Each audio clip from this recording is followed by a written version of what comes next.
본 방송에서 제공하는 투자 정보는 투자 판단에 대한 조언입니다. 방송에서 제공하는 주식의 가치, 가격 상승 및 가격 하락에 대해서는 방송사에서 보장하지 않습니다. 네, 안녕하세요. 도너리 스탁. 오늘은 도너리 스쿨이라고 해야 되겠네요. 하락장 생존 전략에 대해서 여러분들께 오늘 이야기를 드리게 된 서울경제TV의 홍익 이주연입니다. 자, 하락장 생존 전략. 요즘 시장이 정말 좋지 않습니다. 계속해서 이제 하락하고 있는 상황이 이어지고 있는데, 제가 작년 7월부터 여러분들께 이제 굉장히 좀 경고를 드렸었고요. 6월 달에 델타 변이가 발생을 하면서 시장이 앞으로 좀 하락할 가능성, 굉장히 좀 불확실성이 커진 상황이다라고 이야기를 드렸는데, 그 이후에 금리 인상이라든지 테이퍼링 이야기가 나오면서 지금 시장이 지속적으로 하락 추세를 만들고 내려가고 있는 상황입니다. 그럼 이제 하락장은 어떻게 생존해야 될까? 사실 상승장에서는 누구나 좀 괜찮은 기업들 매수를 한다. 올라간 상승하는 기업들을 사게 되면 추가적인 상승 흐름들이 더 나오는 경우들이 훨씬 많습니다. 그런데 이런 하락장에서는 매수를 하면 손실이 날 가능성이 훨씬 높기 때문에 수익이 이제 잘 안 나는 그런 부분들이 분명히 생기는데요. 그렇다면 결국 시장은 오르고 내리고를 반복하면서 상승과 하락이 이렇게 이어지는 부분들인데, 하락장에서는 손실을 최소화하고 시장에서 생존해낸다라면 상승장에서 다시 한번 수익을 내고 자산을 불릴 수 있는 그런 기회가 온다라고 생각을 합니다. 그래서 일단은 우리가 그러면 어떻게 하락장에서 살아남아야 될까라는 부분들을 이야기를 시작해 보도록 하겠습니다. 자, 한국 주식 시장의 특성이 있습니다. 어떤 특성이 있냐? 매년 8, 9월은 굉장히 힘든 장이었어요. 지금까지 제가 쭉 보면 여름이 굉장히 힘들었고요. 또 힘든 장, 12월쯤 되면 항상 양도소득세 문제 때문에 또 시장이 안 좋았던 그런 경험들이 많고, 그래서 일단 뭐 한국 시장의 힘든 장을 보게 되면 거의 매년입니다. 사실 이게 기본적으로 우리나라 증시가 개인 투자자로서 제가 전문가로서 이렇게 좀 느끼기에는 항상 힘든 장이었던 것 같아요. 쉬운 장은 정말 간간히 오는데, 최근에 이제 2017년도에 반도체 슈퍼 사이클이다 해서 이제 대세 상승장이 한번 왔었고요.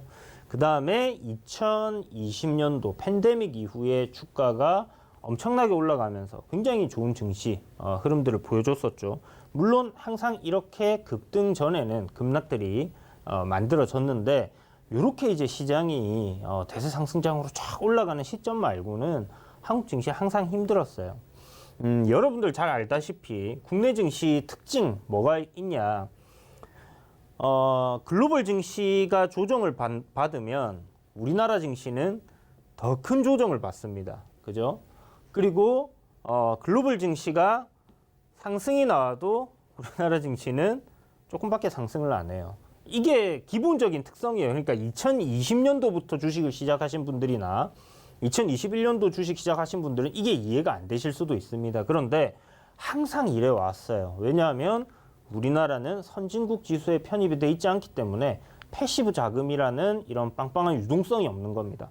그렇기 때문에 시장이 특히 이제 금리를 인상하는 시점이나 이런 시점들이 다가오게 되면 선진국 특히나 이제 미국 쪽으로의 자금이 다시 회귀하면서 수급적인 불안을 항상 야기를 했던 그런 부분들이 있다라는 걸 여러분들이 알아두신다면, 지금 시장이 우리나라 증시가 왜 이렇게 유독 약세냐라고 하는 부분에 대한 답이 될 것 같고요. 거기다가 또 우리나라 사람들의 또 특성도 저는 좀 있지 않나 싶습니다. 2020년도에 제가 주식을 갖다 거의 한 20년 가까이 했는데 겪어보지 못한 현상이 나타났어요. 바로 무엇이냐 하면, 동학개미 운동 이렇게 얘기를 하면서 개인 투자자들이 어마어마하게 시장의 증시에 들어오면서 주가 상승이 계속 이어졌어요. 지금까지 개인들이 매수를 진행해서 주가가 상승했던 적은 단 한 번도 없었습니다. 그런데 지금 보면 2017년도 같은 거 외인들이 주도를 했던, 기관과 외인들이 주도를 했고 개인들이 이제 엄청나게 많이 팔았죠. 그리고 나서 2018년도에 고점 부근에서 개인들이 엄청나게 매수를 하면서 시장이 계속해서 하락하는 그런 흐름들이 나왔었고요. 이번에 2020년도는 기관과 외인이 계속 팔매도 불구하고 이제 개인 투자자들이 계속해서 시장에 들어오면서 수급을 만들어내고 그로 인해서 상승 흐름이 굉장히 강하게 나왔었습니다. 그런데 이게 지금 제 생각에는 우리나라 증시가 오히려 다른 나라 증시들보다 조금 더 하락폭이 깊게 나오고 오늘 같은 날도 더 많이 빠지는 이유가 메이저, 즉 기관 투자라든지 외국인들이 전체 시장의 포션을 크게 차지를 하고 있다라면 이런 하락보다는 오히려 조정을 매수 기회로 삼는 사람들이 훨씬 많을 텐데요. 지금 현재 개인들 같은 경우는 주말에 나왔던 그리고 금요일 날 미국 증시가 급락을 하고 이런 지금 금리 인상에 대한 우려감이라든지 전반적으로 시장에 나오고 있는 이런 악재들에 대해서 계속 빠지게 되면 공포스러울 수밖에 없습니다. 그렇기 때문에 투매들이 나오는 부분들 그런 것들을 생각하면 충분히 또 하락이 더 많이 나오는 거다라고 생각이 들고요. 뭐 환율적인 요인들도 있겠지만 환율은 어차피 이제 알이 먼저냐 아니면 닭이 먼저냐 하는 그런 이야기라고 저는 생각을 하기 때문에 일단은 외인들 11월 달부터 매수를 쭉 이어왔던 그 외인들이 최근에 저점을 지지 못해내면서 하락세로 좀 반전을 했다가 오늘 좀 매수세가 들어왔고 그리고 기관들이 그동안 계속해서 매도를 좀 해왔기 때문에 시장이 이렇게 좀 버티는데 도움이 전혀 안 됐다라고 생각이 듭니다. 그래서 결국 개인들은 내릴 때마다 지금 계속 사고는 있는 상황이지만 그것도 이제 한계치에 좀 도달하는 모습인 것 같고요. 미국 증시가 이제 꺾이기 시작했기 때문에 그런 부분들 때문에 결국 공포감이 굉장히 좀 극으로 조성이 되고 있습니다. 거기에다가 우크라이나를 두고 미국과 그다음에 러시아의 사이가 지금 굉장히 안 좋은 상황이고 유럽과의 또 전쟁 가능성 뭐 이런 것들이 계속 나오고 있는 상황이죠. 그러다 보니까 불확실성이라는 부분이 굉장히 시장이 싫어하는 그런 내용인데요. 증시에서 가장 싫어하는 게 결국 불확실성입니다. 제가 서두에도 말씀드렸지만 6월 달에 제가 여러분들께 6월에 이런 이야기를 드렸어요. 그 전까지는 제가 시장이 굉장히 좋습니다 하고 괜찮습니다 편하게 매매하세요라고 말씀을 드리다가 6월 달 딱 들어서 주말 지나고 월요일 날 주유소 방송에 출연해서 이런 얘기를 드렸어요. 지금 시장에 우리가 생각지 못했던 어떤 변수가 생겼습니다. 그게 바로 델타 변이라는 부분이고 이 델타 변이의 확산세가 심각하기 때문에 이걸 시장에서는 불확실성으로 받아들일 가능성이 굉장히 크다라고 이야기를 드렸어요.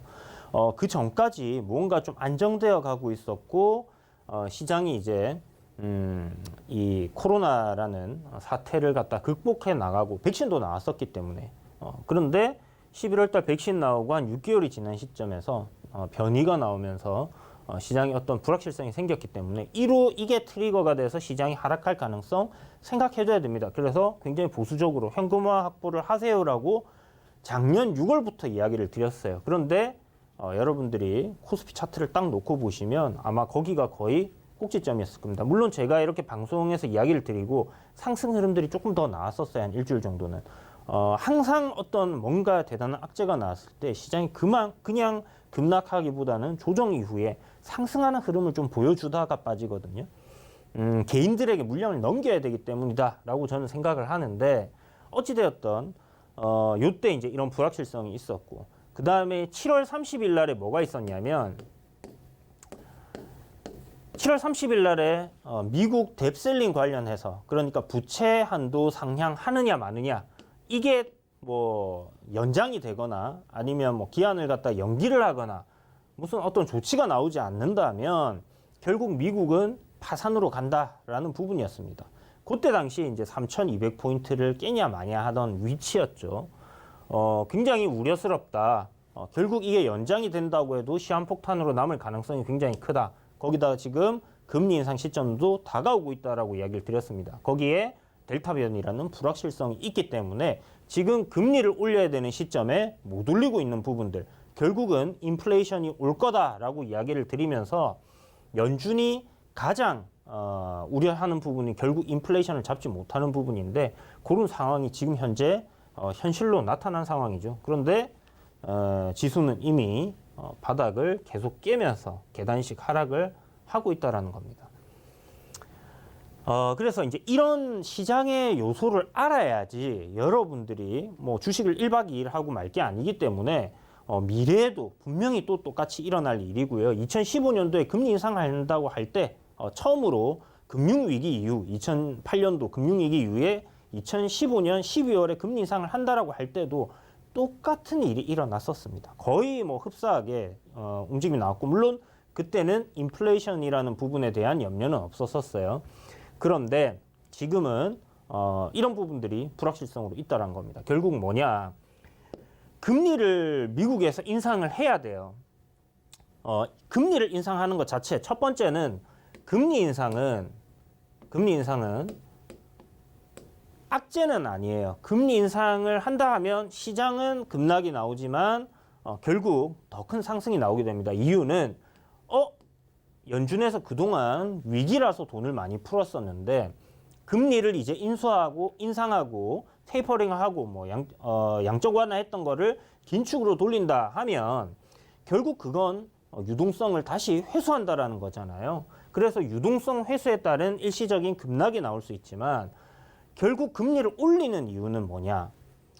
팬데믹이 나오기 전에 이제 금융위기라고 합시다. 금융위기 이후에 금리를 올린 것은 실질적으로 경기가 충분히 회복을 할 수 있다. 정말 탄탄하게 좋다라고 얘기를 하는 겁니다.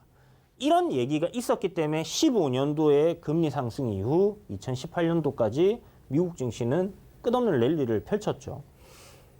그래서 이제 결국 금리 인상은 이런 식으로 경기가 충분히 회복이 되었고 금리 인상이 오더라도 시장에 충격이 없을 거다. 굉장히 탄탄하다라고 생각을 하기 때문에 금리를 인상을 하는 거예요. 그런데 이번에는 좀 달라요. 경기 회복에 대한 부분들은 어느 정도 기업들 실적으로 봐서는 나쁘지 않은 것 같은데 문제는 아직 확실하게 경기가 회복되었다라는 부분은 아니거든요. 그런데 금리를 올릴 수밖에 없는 이유가 있습니다. 뭐냐? 바로 인플레이션, 물가 상승이죠. 그래서 이 인플레를 잡기 위해서 결국은 금리를 올리는 거지 경기가 좋아졌기 때문에 금리를 올리는 게 아니에요. 그렇다면 말은 무엇이냐? 인플레이션을 잡기 위해서 금리를 아마 빠르게 올릴 가능성이 굉장히 높다라는 부분 때문에 지금 시장이 크게 밀리는 부분인데 제 생각에도 빠르게 올릴 가능성이 높다라고 생각이 듭니다. 그러면 빠르게 올리게 될 경우에 어차피 뭐 매를 지금 만나 나중에 만나 먼저 맞는 게 낫다라고 저는 생각을 하지만 이제 중요한 건 이거예요. 금리 인상을 해서 인플레이션이 잡혀야 되는데 그러면 인플레이션 어느 정도 잡히고 경기 회복세도 점점 좋아지고 지금 오미크론이라는 게 우세종으로 되면서 어떻게 보면 이제 그 치사율 굉장히 낮아지고 경기 회복이 팬데믹에서 벗어날 수 있는 그런 흐름으로 가고 있는 상황이기 때문에 인플레이션 이 부분에만 좀 집중을 한다라고 하면 큰 문제는 없을 거라고 생각합니다. 다만 만에 하나의 가능성을 놓고 본다라고 하면 금리 인상을 하고 인플레이션이 잡혀야 되는데 인플레이션은 잡히지 않고 금리가 올라가기 때문에 유동성이 축소된다라는 것은 결국 기업들이 자금 조달 비용이 증가한다라는 부분이거든요. 그러면 경기가 투자도 줄어들 거기 때문에 강하게 좀 회복하지 못하는 그런 경향을 보일 가능성이 있습니다. 그러면 물가는 잡히지 않는데 경기는 하락을 하는 그런 상황을 우리가 이제 스태그플레이션이라고 하잖아요. 이미 뭐 스태그플레이션이 왔다라고 얘기하시는 뭐 월가의 대가들이 있는 상황인데 과연 그러면 이 인플레이션을 잡을 수 있을지 없을지 누구도 알 수가 없는 상황입니다. 그렇기 때문에 바로 이놈 때문에 불확실성이라는 부분 때문에 시장이 계속 하락을 하고 있다라고 보시면 될 것 같고요. 이게 이제 더 이상 상승 못하고 하락을 하는 요인이죠. 그러면 이 불확실성이 해소가 되게 되는 시점에서는 시장이 상승을 한다. 그 시점을 저는 일단 금리 인상을 시작하는 시점이다라고 보고 있는 겁니다. 그러나 뭐 그때부터 이제 상승이 이어질 거다라는 부분이지, 뭐 고전까지는 계속해서 변동성이 크게 시장이 움직일 가능성이 좀 높다라고 생각을 해두시면 되고요. 뭐 현금 살포를 했고 경기 회복에 대한 기대감이 이제 선반영돼서 쫙 올라왔던 건데, 인플레이션, 테이퍼링, 양적 완화, 이제 유동성 축소라는 그런 불안정한 불확실성 때문에 지금 현재 시장이 발작을 하고 있다라고 보시면 될 것 같습니다. 자, 그러면 지금부터 본론입니다. 너무 서두가 길었죠. 시장이 이제 이런 상황인데 우리는 살아남아야 돼요. 우리의 자산을 지켜야 되고 수익을 내면 좋겠지만, 하락장에서는 뭐 상승장에서도 저는 마찬가지긴 한데 수익보다는 내 투자금을, 내 원금을 어떻게 지킬 것인가. 그래야지 다음 판이 있는 거고 그 다음 판에도 참여를 할 수가 있는 겁니다. 뭐 모든 걸 올인했다가 다 날아가고 나서 남은 게 하나도 없다면 재기의 기회는 굉장히 어려워질 가능성이 높겠죠. 그래서 제일 중요한 부분이 바로 이 부분이에요. 손절이라는 겁니다. 지금 손절을 해야 된다라는 그런 이야기를 드리는 건 아니지만, 나는 손절이 절대 필요 없어. 손절할 종목을 왜 사? 워런 버핏이 얘기하잖아요. 손절 뭐 수익을 무조건적으로 봐야 되고 10년 가져갈 거 아니면 단 1초도 보유하지 마라. 이런 얘기 다 했잖아요. 그러면 결국은 손절할 거 아닌 종목을 사라라는 건데, 그런 종목을 투자하는 것도 굉장히 좋은 방법입니다. 장기적으로 여러분들 내려왔을 때 추가 매수를 더 하고. 그런데 글쎄요. 시장이 이때까지 무너져가지고 우량한 좋은 종목들이 빠지지 않았던 적이 있었나 하는 생각을 저는 가지고 있고요. 이번에도 보셨다시피 팬데믹이 터지면서 삼성전자의 주가도 크게 밀렸던 거 기억나실 겁니다. 그래서 결국 우리는 이 주식시장에 참여하는 이유가 돈을 벌기 위해서고, 장기 투자가 됐던 단기 투자가 됐던 시세 차익에 대한 수익을 노리는 부분인데, 그런 알파를 노리는 시점에서 시간 투자라는 거를 해도 좋지만, 결국 저는 우량주더라도 만약에 3200포인트에서 내가 삼성전자를 위해서 손절을 했더라면 10%를, 그리고 하락장이 올 거를 기다려서 저점 매수를 한다라면 마음고생 그런 거 필요 없이 굉장히 기쁘게 지금 하락장을 맞이할 수 있을 겁니다. 뭐 물론 장기적인 투자 관점이 아니더라도 단기 투자를 병행하면서 이렇게 좀 하는 게 저는 좋다라고 생각을 하는데요. 단기 투자가 도박이다라고 얘기를 하시는 분들이 계셔서 짧게 단기 투자에 대해서 설명을 드리면, 단기 투자는 절대 도박이 아닙니다. 뭐 주가가 오를지 내릴지 그 누구도 알 수 없는 데다가 우리가 속된 말로 베팅을 한다라고 얘기를 할 수 있는 건데, 이런 우리가 이제 기준을 잡아서 할 때 기업의 가치라든지 뭐 저평가라든지 이런 부분들을 활용을 하잖아요. 중장기나 가치 투자를 할 때. 단기 투자도 마찬가지입니다. 어떠한 특정한 기준을 가지고 그 기준에 부합되는 종목들과 그런 데서의 시세를 노리는 거지, 그냥 아무 종목이나 내가 조금 오늘 사서 조금 수익을 보고 팔아야지 그런 건 아니거든요. 그래서 어찌되었든 확률에 근거한 매매가 중장기 투자가 되었던 단기 투자가 되었던 똑같습니다. 기준은. 단지 이 시간이라는 차이가 다를 뿐이죠. 그래서 시간 투자를 길게 하면 유리하다라고 얘기하시는 사람들도 있지만, 저는 미국장에 국한돼 있다라고 생각이 들고요. 특히나 국내 시장 같은 경우는 중장기 투자했는데 삼성전자 정말 한 5손가락 안에 들 종목들을 빼고는 대부분 상장 폐지가 되었거나 하락하고 지금 아직도 주가 회복을 못하는 기업들이 많습니다. 그래서 그런 걸 생각했을 때는 단기 트레이딩 결코 나쁘다라고 생각할 수는 없고요. 중장기 투자를 베이스로 깔고 단기 투자를 병행을 하는 것이 굉장히 저는 좋다라고 생각을 하는데, 어찌되었든 단기 투자도 역시나 확률에 근거한 접근이다라는 부분에서 동일하다라는 겁니다. 결국 기업 가치가 싸고 저평가되어 있는 종목들이 나중에 많이 올라갔더라라는 것은 통계를 내보니까 그런 부분들이 있었다라는 거기 때문에 확률적인 접근이거든요. 그렇다면 우리도 확률적으로 접근을 단기적으로 해야 된다라는 거고요. 여기에서 이 확률을 더 높일 수 있는 방법이 바로 손절이라는 부분입니다. 우리가 손절하는 거 굉장히 저도 싫고 뭐 누구나 다 싫어할 거예요. 손실을 보는 그 고통은 뇌학자들이 얘기를 하는데 수익을 본 기쁨보다 그 강도가 한 3배에서 5배가 더 높다라고 해요. 그러니까 정말 고통스러운 액션이 바로 이 손절인 겁니다. 그래서 이 손절이라는 부분이 어렵기도 하고요. 힘들기도 한데 결국 손절이라는 거는 어떤 자기가 기준을 잡아놓은 부분에 의해서 내가 감내할 수 있는 손실은 여기까지다라는 부분으로 세팅을 하는 게 맞다라고 생각을 하고요. 뭐 그게 기술적인 분석에 의한 기준을 잡던 아니면 뭐 그냥 심리적인 기준으로 내가 버티지 못할 때 그때 파는 것도 저는 하나의 방법이라고 생각을 해요. 자, 그래서 일단 손절이란 이렇게 마음을 먹어보면 어떨까 합니다. 더 큰 수익을 위한 매도다. 여러분들 한번 생각을 해보세요. 제가 7월 달부터 이제 시장 깨질 가능성이 높다고 말씀드리면서 8월 20일 날 지수가 저점일 때 지금 뭐라도 사셔야 된다. 이제 반등이 나옵니다라고 이야기를 채팅방에서도 드렸고 방송에 나와서도 드렸었어요. 그리고 나서 시장이 반등이 며칠 동안 쭉 나왔었죠. 그런데 여러분들이 현금이 하나도 없다. 그러면 그 반등 나오는 시점에 기회를 살릴 수 있었을까요? 없었을 겁니다.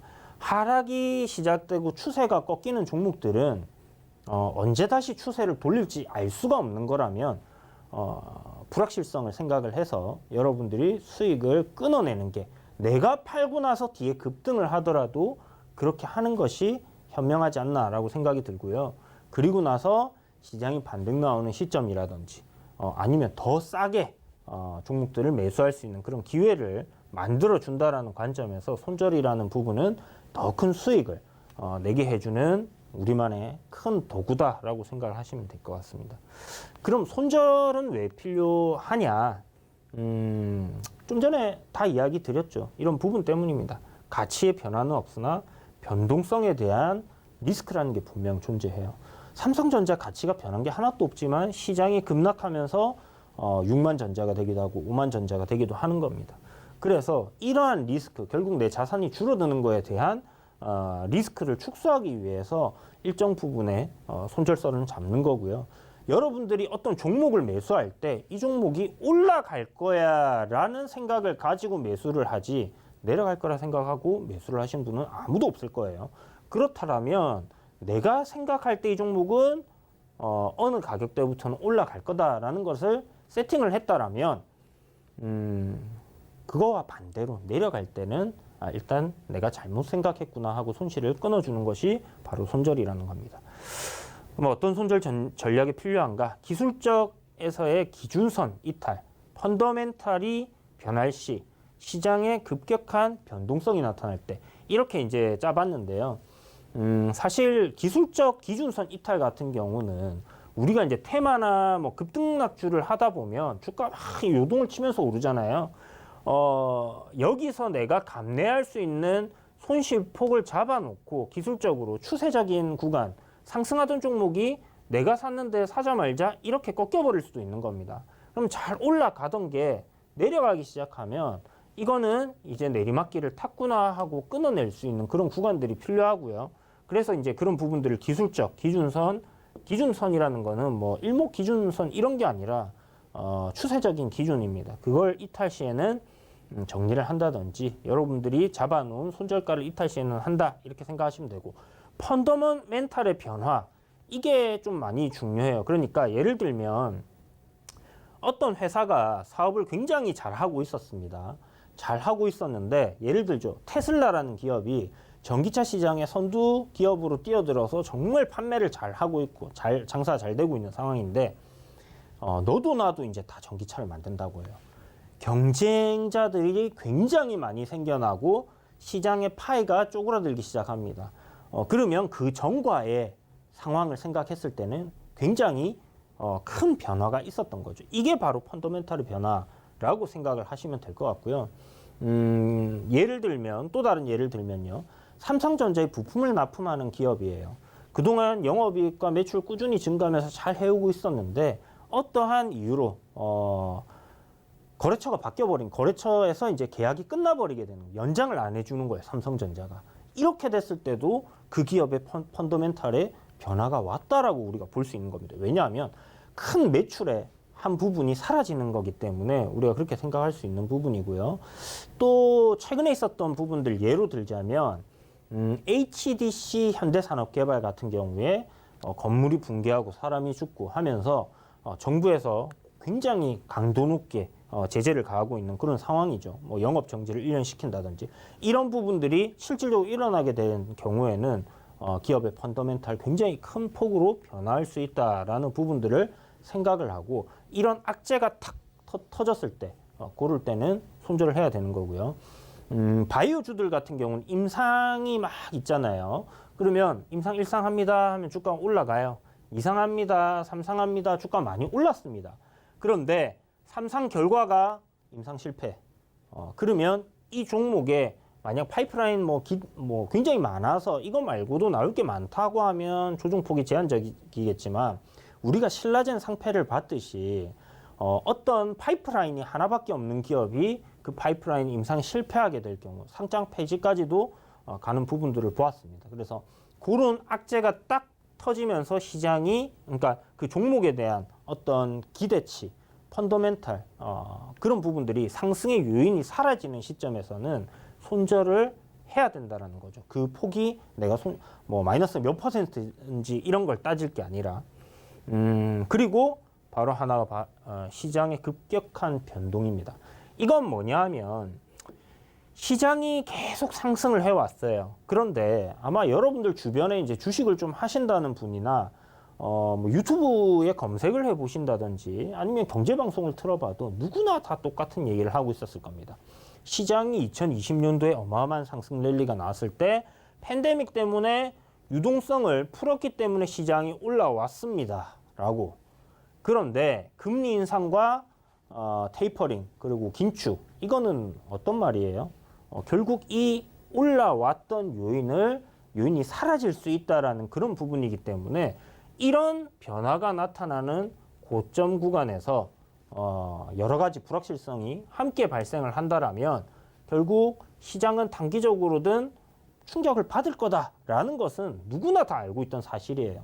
이걸 몰랐다라고 하면 경제방송에 나올 자격이 없는 사람이지 않나라고 생각이 들 정도. 왜냐하면 대한민국 국민들 중에서 주식 투자를 하고 공부를 좀 하신다 하시는 분들 그런 분들은 뭐 유튜브에서도 이 얘기를 들으셨을 거고 결국은 뭐 어디서든 이런 얘기를 다 듣지 싶었습니다.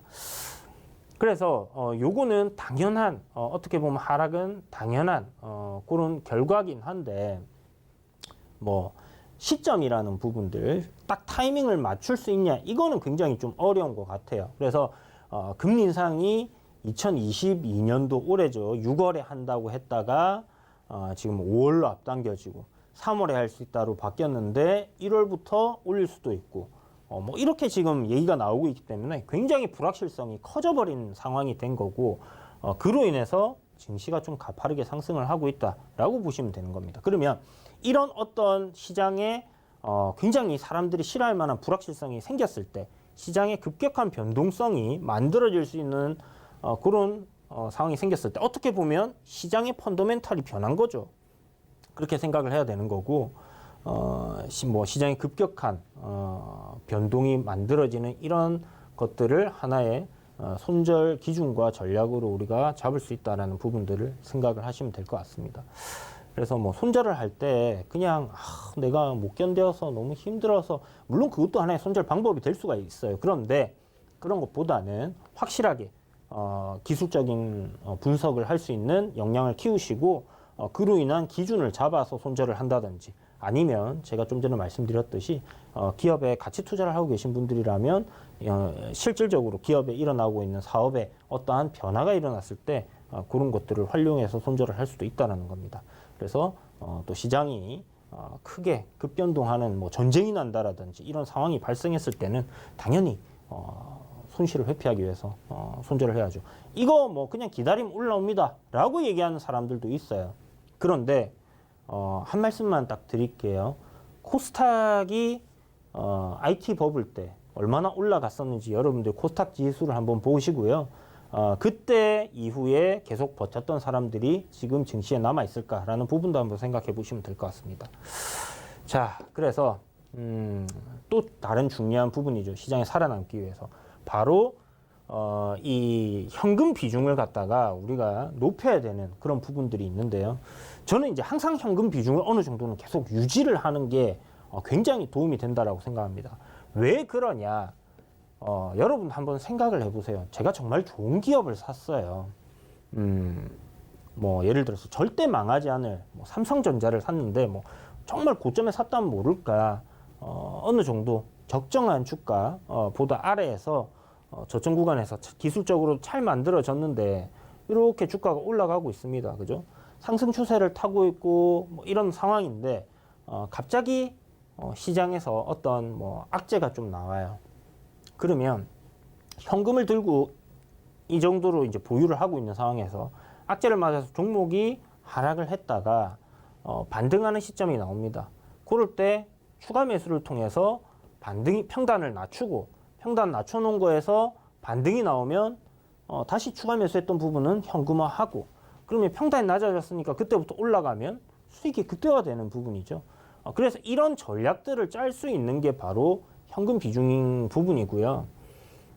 그리고 하락장, 기회를 살릴 수 있는 이런 하락장이라든지 폭락장이 갑작스럽게 나타났을 때 결국 이 현금은 굉장히 여러분들에게 큰 수익을 줄 수 있는 기회가 될 겁니다. 그래서 하나의 종목이다.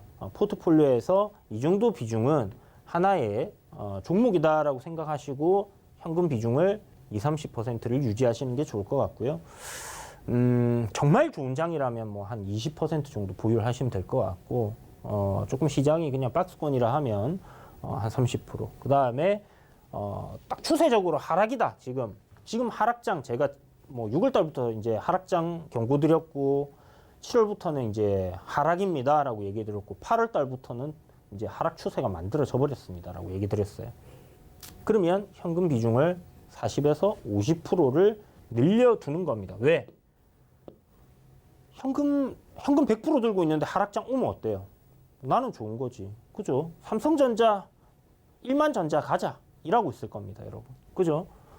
그런데 우리 보유한 종목들도 있고 분산 투자를 해놨기 때문에 그렇게 모두 다 현금화하기는 하락장을 맞았을 때 어려울 거예요. 그렇지만 반등이 나오는 시점이라든지 어느 정도 현금을 확보를 하셔서 계속 주식을 갖고 있는 비중 대비해서 한 40-50%의 현금을 확보를 해 놓는다면 결국 이런 하락장 언젠가는 끝이 날 거예요. 그리고 반등이 나올 건데 이런 반등 뭐 바닥을 잡고 추세적인 되돌림이 나올 때 이 현금으로 다시 저점에서 여러분들이 보유하고 있는 좋은 기업이 있다라면 추가 매수할 수 있는 기회가 될 거고, 팬데믹 때 여러분들이 보셨던 것처럼 급락장의 기회를 살릴 수 있는 바로 가장 중요한 포인트가 이 현금이라는 겁니다. 그리고 여러분들이 실질적으로 이 현금 비중을 갖다가 잘 들고 있으면요, 결국 위기를 기회로 살릴 수 있는 부분도 있지만 심리적인 안정감이 굉장히 커요. 내가 가진 주식의 투자금이 한 5억 정도 되는데 그 중에서 40-50% 정도가 현금이다 라고 하면 시장이 어느 정도 조정이 나와도 심리적으로 안정됩니다. 왜? 그래, 더 빠지면 결국은 시장은 역사적으로 계속 우상향을 해왔기 때문에 어느 시점에서 분명히 추가 매수를 할 수 있을 거야 라는 생각이 들 거고요. 그리고 멘탈이 나가지 않기 때문에 냉철하게 여러분들이 판단을 내릴 수 있는 그런 멘탈을 잡아줄 수 있는 부분이 결국 현금 비중이다라는 부분입니다. 그래서 짧은 손절을 통해서 하락장에서는 현금 비중을 계속 이렇게 좀 유지를 하고 나머지 주식 비중에서 중장기적으로 보는 좋은 기업들은 뭐 나중에 또 추가 매수하면 되는 거니까요. 그런데 단기적인 종목들 같은 경우는 뭐 이런 현금 비중을 통해서 여러분들이 좀 컨트롤을 할 수 있지 않겠나라는 생각이 듭니다. 자, 그리고 요거 이제 공격보다 방어 먼저. 주유소에서도 여러 번 얘기 드렸죠. 지금은 공격을 할 때가 아니다. 모두가 수비에 집중을 할 때이다. 그래서 수익을 내려고 노력하지 말고 손실을 어떻게 하면 입지 않으면서 시장에서 살아남을까에 대해서 생각하라고 몇 달 전부터 계속 이야기를 드려왔던 겁니다. 사려고 하는 종목이 추세적으로 상승이 나오나 의심하고 신중하게 접근을 해야 된다라는 말이고요. 뭐 누가 좋다 하더라 해서 그냥 상승장에선 덥석 사놓으면 올라가는 경우들도 있습니다. 그런데 그렇게 하지 말고 더 돌다리를 여러 번 두드려 보라, 이런 말씀을 드리는 거고요. 기존 투자금, 기존에 평소 장이 좋을 때 저는 뭐 한 종목 20% 정도 들어갑니다. 그러면 시장이 안 좋을 때는 어떻게 하냐? 물론 20%를 한 번에 들어가진 않아요. 5%, 10%, 5% 이렇게 분산해서 세 번에 나눠서 들어가는데, 하락장이다, 장이 정말 안 좋다, 그러면 저는 이걸 일단 절반으로 줄입니다. 최대 들어가는 게 10%예요. 그리고 현금 비중을 최대한 늘리죠. 그리고 이 10%를 어떻게 들어가느냐? 매수할 때마다 1%씩 삽니다. 1%. 왜? 저는 새가슴이니까. 저는 시장이 무서워요. 왜? 하락장에는 수익보다는 손실 날 가능성이 크기 때문에. 그런데 무서운 건 뭐냐? 시장이 무섭겠습니까? 내 돈이 사라지는 게 무서운 거지. 그러니까 결국은 조심스럽게 그렇게 분산 투자를 통하는 겁니다. 1%씩 10번씩 주가가 떨어질 때 눌림목 자리에서 저점 매수를 한다라면 수익이 날 가능성이 저는 높더라라는 부분이기 때문에, 그리고 뭐 이렇게 투자금을 확 줄였어요. 하락장에서 단기 트레이딩을 하는데 10% 비중으로 나는 수익은 적을 수 있겠지만 20%보다 손실 또한 적을 수 있다는 겁니다. 그래서 손절을 할 때도 그 부담감이 이때보다는 덜하다라는 부분들을 좀 생각을 하시면 좋을 것 같고, 주식보다 현금 보유 기간을 늘려라. 그러니까 이건 무슨 말이냐? 뭐 단타를 해란 말이냐라고 생각하실 수 있는데, 뭐 그렇게 생각하셔도 되고요. 굳이 접근을 한다라면 뭐 며칠 내로 이렇게 좀 생각하는 게 좋습니다. 왜냐하면 계속 내리막길인데 언제 또 저점을 깨고 내려갈지 알 수가 없는 부분이니까 신중하게 여러분들이 평소 대비해서 훨씬 더 종목을 선정하는 데 있어서 고려를 하시고, 그리고 천천히 접근을 하시는 게 중요하겠고요. 진입하고 청산을 좀 빠르게 한다라고 생각을 하시고, 대신 현금은 최대한 길게 보유를 하면서 리스크를 줄여나가는 그런 전략이 필요하다는 겁니다. 자, 그럼 공격은 어떻게 하느냐? 하락장에서 이제 버텨내는 방법들을 쭉 설명을 드렸어요. 좀 전에 비중 설명드렸죠. 하락장에서는 10%, 뭐 예를 들어서 저의 케이스입니다. 저는 한 종목에 20%가 들어가는데 하락장에서는 10%만 넣는다.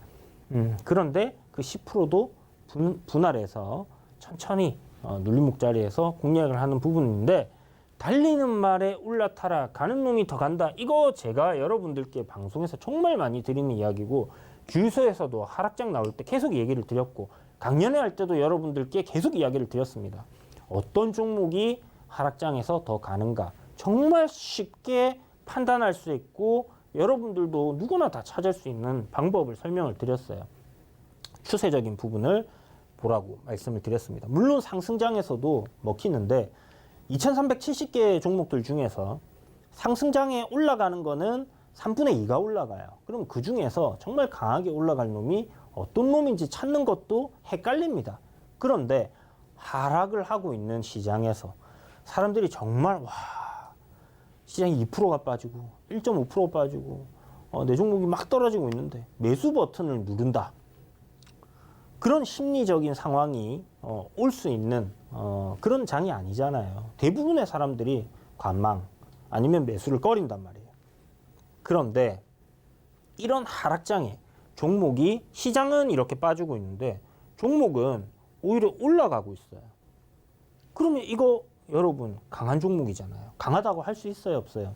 시장보다 분명히 강한 흐름인 거예요. 그런데 올라가는 흐름을 타고 있다는 것은 누군가는 매수를 강하게 하고 있다는 겁니다. 매도보다는 매수가 강하기 때문에 올라가는 거예요. 그런데 왜 그럴까? 알 수는 없지만 어떤 이유가 분명히 있기 때문에 그 종목을 많은 사람들이 사게 되는 거죠. 그렇다면 그런 종목에 여러분들이 올라타시면 되는 겁니다. 급등하는 종목을 사라는, 추격 매수하라는 말이 아니에요. 달리는 말에 올라타라는 것은 상승 추세에 놓여 있는 종목을 사라는 겁니다. 그리고 가는 놈이 더 간다라는 것은 상승 추세에 놓여 있는 종목이 더 간다라는 것을 말씀드리는 거다라는 부분들, 그래서 오해를 하시면 안 된다라는 거고요. 이런 종목들의 눌림목 자리에서 여러분들이 분할로 1%씩 매수를 하시면 됩니다. 자, 달리는 말에 올라타라. 뭐 예를 보여드리면요, 제가 작전 타임 아침 방송이죠. 8시부터 이제 9시 장전까지 하는데, 그 중에서 이제 8시 한 30분부터 꽤나 오랜 시간 방송을 했었습니다. 그런데 요때가 제가 아마 기억에 4월달, 여기 날짜가 나오네요. 4월부터 이제 이런 식으로 진행을 했었는데, 거의 뭐 중장기 포트를 2개로 나눠서 이렇게 운영을 했었죠. 그때 당시의 수익입니다. 방송에서 뭐 장기적으로 쭉 가는 거, 뭐 이런 것들도 좋겠지만, 저는 방송 보시는 분들이 그냥 이 포트폴리오를 보고 그대로 따라 하셨을 때 좀 수익이 많이 나셨으면 좋겠다라는 관점으로 항상 적정한 익절가를 드리면서 매매를 좀 해왔습니다. 보면 그렇게 길지 않은 시간들이었어요. 며칠에서 길게는 한 달 정도 보유를 했던 그런 부분들이었고, 대부분이 15% 두 자릿수 이상의 이런 수익률을 보여줬었죠. 그러면 동신건설이나 삼익 THK나 서암기계공업, CJENM, YJM게임즈, 지금 편입한 날짜 여기 나와 있죠, 여러분. 그렇다면 차트를 열어두시고 이런 종목들 왜 이 가격대에 이 사람은 매수를 했을까라는 부분들을 한번 살펴보시기 바랍니다. 이 중에서 하락 추세인 종목이 단 한 종목이라도 있는가? 상승을 하고 있기 때문에 더 상승한다라고 보고 진입을 했던 그런 부분들이 있다라는 것을 제가 증명을 해드린 거예요. 그죠? 자, 그리고 봅시다. 뭐 태경, BK, 현대코퍼레이션, 안랩도 다 기억나시죠? 그냥 가지고 있으면 다 수익이 난다라는 거. 안랩은 굉장히 오래 걸렸습니다.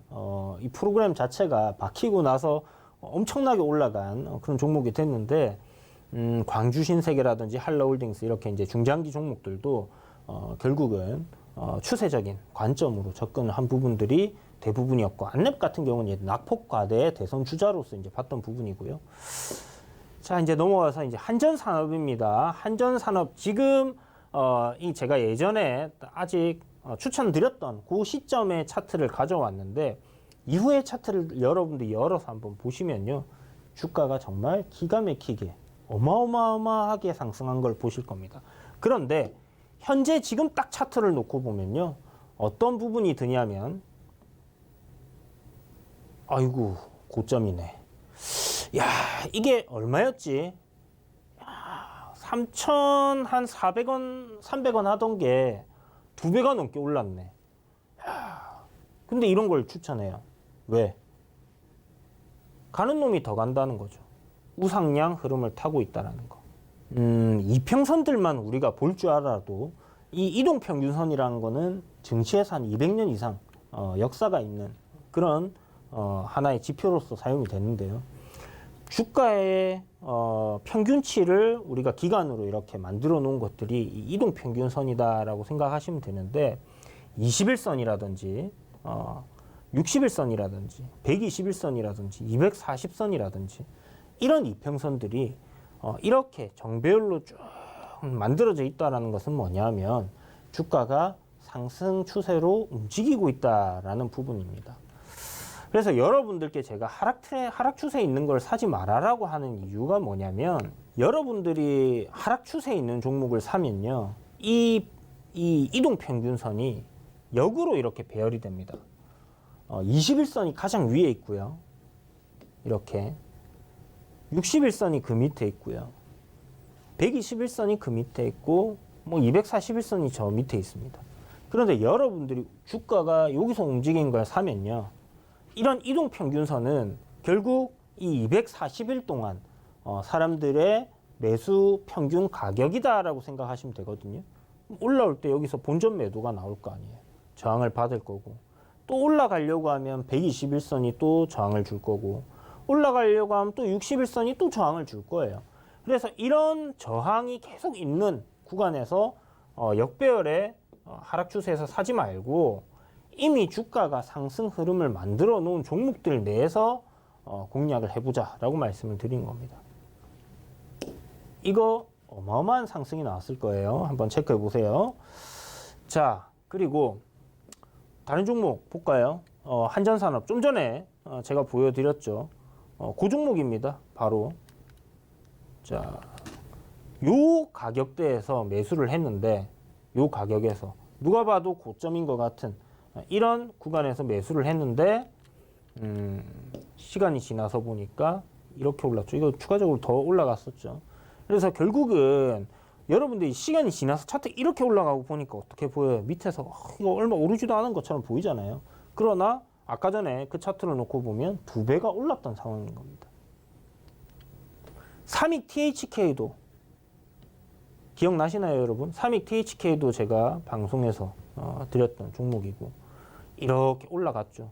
우상향 흐름에 있었고 저항 자리를 돌파하는 위치에 있었기 때문에 매수를 했던 부분이고 단기적으로 시세가 뭐 10몇 프로에서 20%, 30% 이렇게 올라가는 거죠.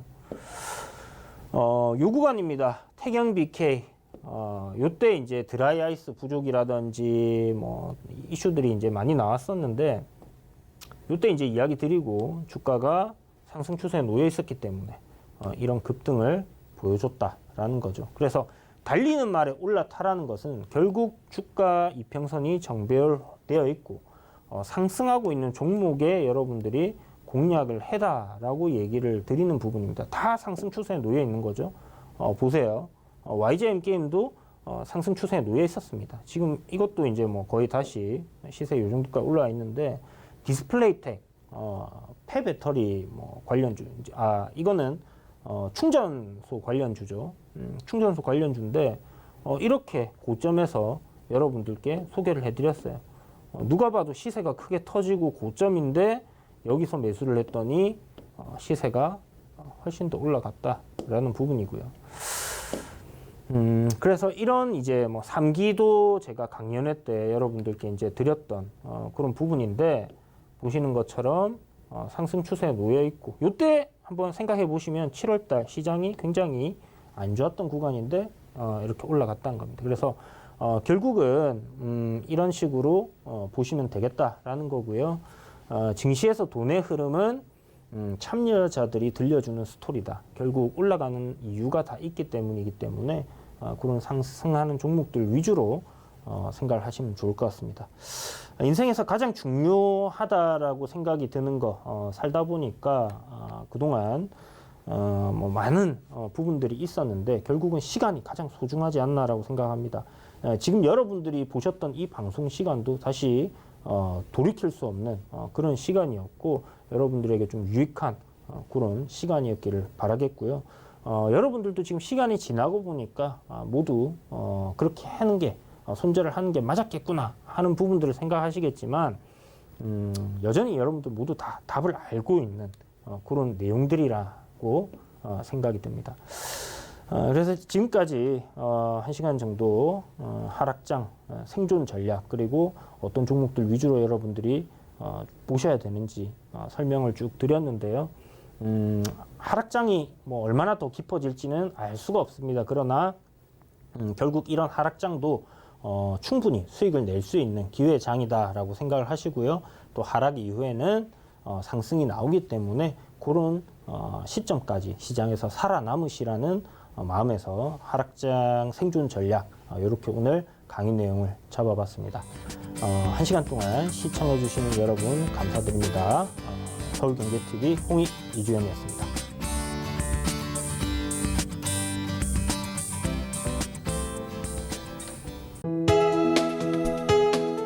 본 방송에서 제공하는 투자 정보는 투자 판단에 대한 조언입니다. 방송에서 제공하는 주식의 가치, 가격 상승 및 가격 하락에 대해서는 방송사에서 보장하지 않습니다.